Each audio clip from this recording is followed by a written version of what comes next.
Welcome to World Business. Now, how much do you know about quantum computing? Well, it's a technology that an increasing number of scientists and economists believe is likely to become as transformative as the internet itself.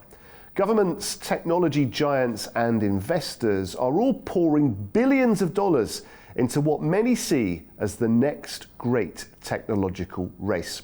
Let's take a look now on how and why quantum computing could be set to change the world. Quantum computing is set to grow rapidly. The development of quantum is now the focus of computer engineers. The combination of these emerging technologies is set to be the future. This is a thrilling time for the industry. I've sort of said that, we were getting a little bit boring, and then AI happened. It's no longer boring. And I think today, this is no longer boring. We're seeing breakthroughs in optics, breakthroughs in cooling, breakthroughs in scale, and lots of challenges still in front of us, like security challenges, the capacity of energy, something I'm super focused on. And then it's going to get really exciting where we bring in cryogenics and quantum computing. So trust me, the best days to be a technologist are yet in front of us. This is a thrilling couple of decades to come. Developing technology is allowing the secure transfer of quantum information at scale, and the market is growing quickly. Research group McKinsey estimates the quantum sector could be worth $97 billion by 2035. As the technology develops, the world is left waiting to see what potential it will bring. Quantum machine learning can help with everything from adding automation to manufacturing and agriculture, improving healthcare outcomes and discoveries, introducing retail and logistics efficiencies, identifying security and defense threats, and making transportation safer. Well, one company at the forefront of this revolution is IonQ. Now, they explain in just a bit more detail how the whole thing works. Hi, my name is Margaret Arakawa, and I'm the Chief Marketing Officer for IonQ. So quantum computing differs significantly from classical computing. That's the compute that powers your laptop or current data centers.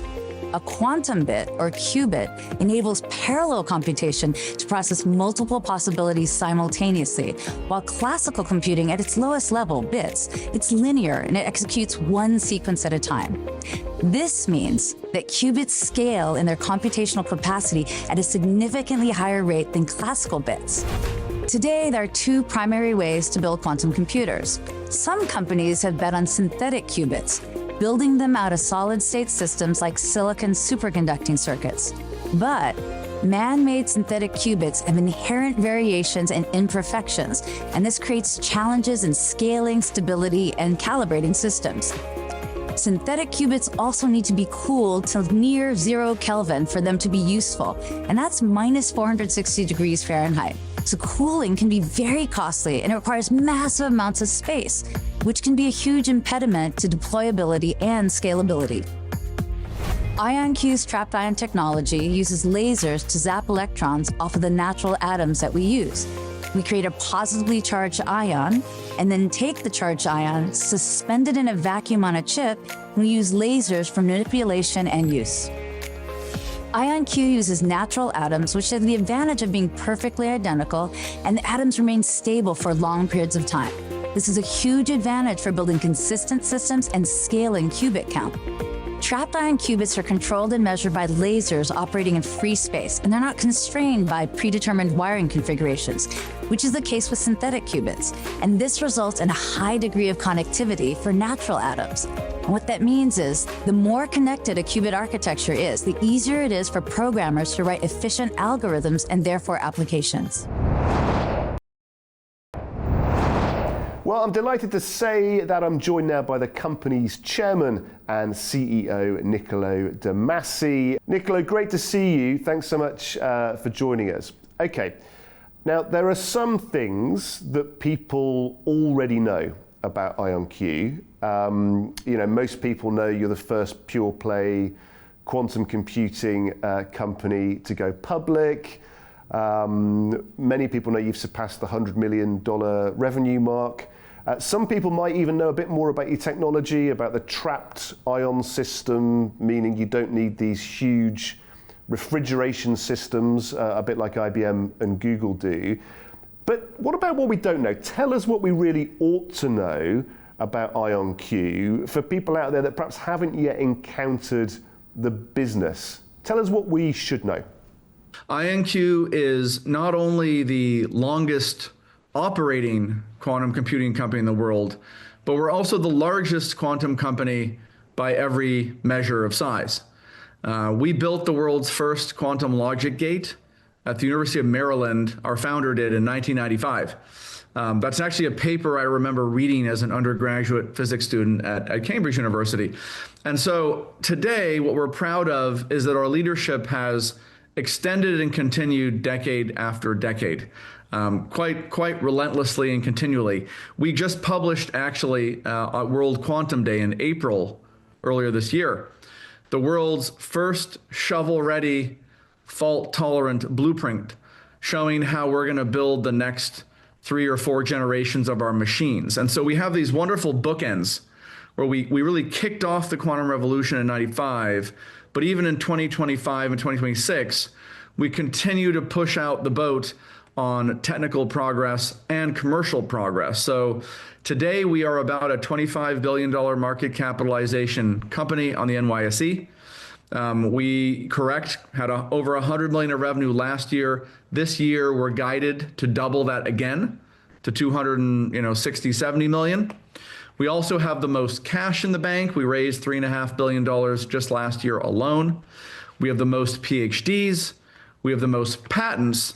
And in addition to being the leader in quantum computing, we've also expanded into quantum networking, quantum cybersecurity, and quantum sensing. These are all of tremendous relevance to both Fortune 100 companies and sovereign nations, because everybody needs to stay safe in the era of quantum computers, which is around the corner, and probably will be able to crack encryption, if not certainly, in the 2020s. You need quantum sensors for things like GPS. So we're working on next generation positioning, navigation, and time. And of course, every aspect of applied science is being positively impacted by IonQ's quantum computers that are really rolling out on a global basis right now. We are the most affordable price per unit compute output, and we're also the most energy efficient. And so in April at World Quantum Day, we also rolled out benchmarks for what we call time to solution on various algorithms versus anyone else who makes a quantum computer today. And those benchmarks that A.T. Kearney validated as a third-party unbiased partner show that we are anywhere from 100 to 10,000 times faster in reaching usable solutions than any of our present competitors. And we also have validated that the full fault-tolerant machines that we published a shovel-ready blueprint for just a couple of months ago are going to come in at price points that are as much as 100 times, if not even 1,000 times cheaper than some of these other pathways. And so it really is, Guy, a tremendous lead. If you are 100 to 1,000 times faster and anywhere from 10 to 1,000 times cheaper, that really speaks to the power of the IonQ ecosystem that we're building. And it's why so many countries and companies, are standardizing on our hardware and software stack. Okay, Niccolo, from our studios here in Azerbaijan, we get a great view in every sense of the big geopolitical shifts happening in the world at the moment, of what WEF and the UN call this multipolar world versus the old multilateral one, where states are kind of having to think harder about how they protect themselves and about how they do business in a more secure way. When you go and you speak to governments, what are the sorts of problems that they ask you to help them solve? I completely agree that we are in the era of sovereign systems and sovereign supply chains, right?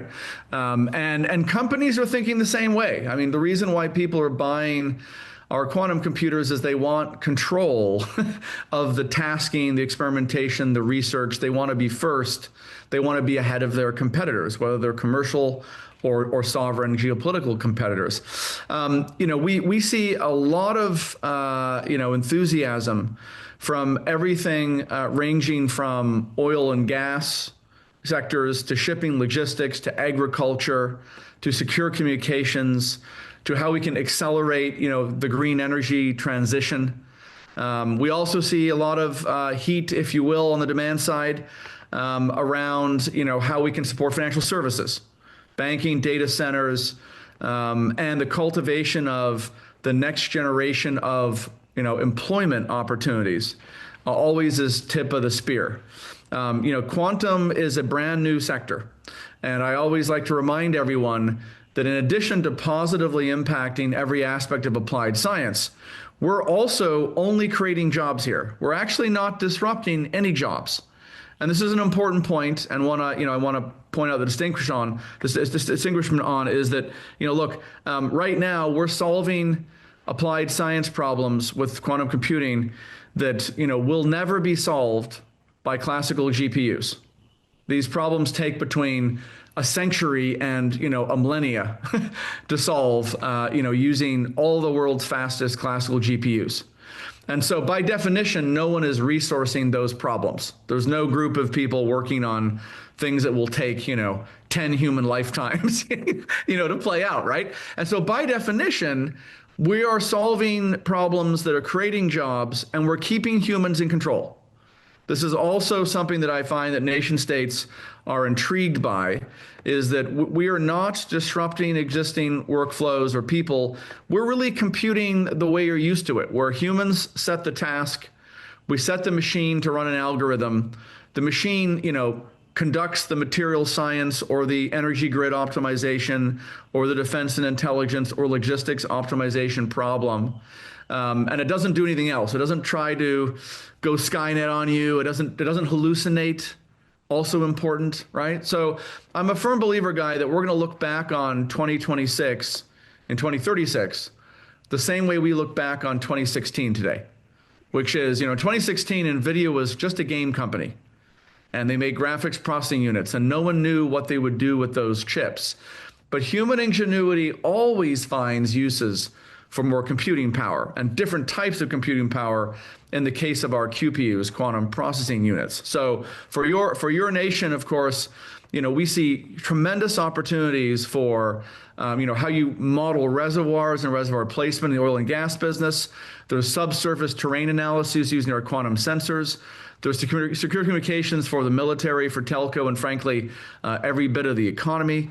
The middle corridor between China and Europe, I think you need quantum computers for route and logistics optimizations. I think you need our quantum satellites for ship tracking and quantum sensing for inertial navigation if GPS fails or ever gets, frankly, jammed. In the agriculture space, we're using our quantum satellites for Earth monitoring, high resolution crop and water stress analysis. Quantum chemistry simulations will formulate customized biofertilizers and pesticides, right? And then, of course, in the green transition, I'm aware of your nation's goals to generate, in 2030 and beyond, roughly a third of electricity from domestic renewable sources. And we're working on new solar cells, of course.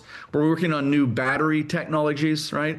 And we're working on, new smart grid distribution algorithms that we've already actually rolled out in Tennessee with Electric Power Board of Tennessee. So the jobs of the future of quantum, the economic growth that you're going to see in the coming years is going to be driven, we believe, by both hybrid classical and quantum workflows, and then increasingly quantum workflows. So it's an exciting inflection point and a really exciting time for both IonQ and for the nation of Azerbaijan. Yeah, an exciting time indeed for Azerbaijan, Central Asia, and many other countries around the world. Niccolo, our thanks to you and the whole team at IonQ. And our thanks to all of you for watching. Please do join us again next time for more World Business.